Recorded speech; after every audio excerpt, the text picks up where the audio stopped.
আমরা সরকার 5ই আগস্টের পরবর্তী সময়ে যেখানে শহীদ এবং আহতদেরকে টপমোস্ট প্রায়োরিটির ভিত্তিতে যেখানে তাদের যথাযথ ব্যবস্থা নেওয়া উচিত ছিল, কিন্তু এতদিন পেরিয়ে যাওয়ার পরেও আমরা আহতদের আর্তনাদ এবং শহীদ পরিবারের আর্তনাদ এখনো পর্যন্ত আমরা শুনতে পাচ্ছি, যেটা অত্যন্ত দুঃখজনক বিষয়। আমরা চাই এই সরকার, এই অন্তর্বর্তীকালীন সরকার সবচেয়ে বেশি প্রায়োরিটি দিবে আহত এবং শহীদের যে পরিবার রয়েছে তাদের যথাযথ ব্যবস্থা নেবে। আমরা বারবার শুনতে পাই যখন জুলাই ফাউন্ডেশনে কোনো আহতের পরিবার যায়, শহীদ পরিবার যায়, সেখানে যে আমলাতান্ত্রিক জটিলতা, যে জটিলতার বিরুদ্ধে আমরা আন্দোলন করেছি, সে আমলাতান্ত্রিক জটিলতার দোহাই দিয়ে তাদের যেই সুবিধা, এই সুবিধা প্রাপ্তি থেকে তাদেরকে বিরত রাখা হয়েছে। আমরা চাই এই আমলাতান্ত্রিক জটিলতার দোহাই আর যেন এই 24 পরবর্তী বাংলাদেশে আর না দেওয়া হয়।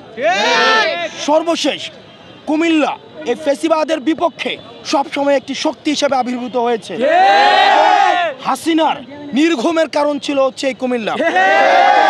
কুমিল্লা থেকে ফেসিবাদ বিরোধী প্রতিধ্বনি সবসময় উচ্চারিত হয়েছে এবং আমরা কুমিল্লা থেকে এই ফেসিবাদ বিরোধী লড়াই অব্যাহত থাকবে এবং পরবর্তী 24 পরবর্তী আমাদের যেই জনমানুষের আকাঙ্ক্ষার যে বাংলাদেশ বিনির্মাণের যেই আমাদের স্বপ্ন, সেটির যাত্রা এই কুমিল্লা থেকে আমাদের প্রশস্তিত হবে।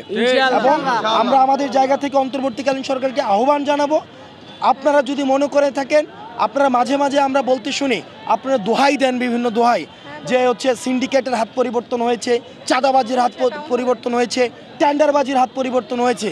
আপনাদেরকে তো আমরা দোহাই দেওয়ার জন্য এখানে আনি নাই, আপনাদেরকে তো এক্সকিউজ দেওয়ার জন্য আমরা এখানে আনি নাই। আমরা আপনাদেরকে এখানে এনেছি পদক্ষেপ নেওয়ার জন্য। যেই হাত চাঁদাবাজ করে, যেই হাত টেন্ডারবাজি করে, সেই হাতকে ভেঙে দিতে হবে।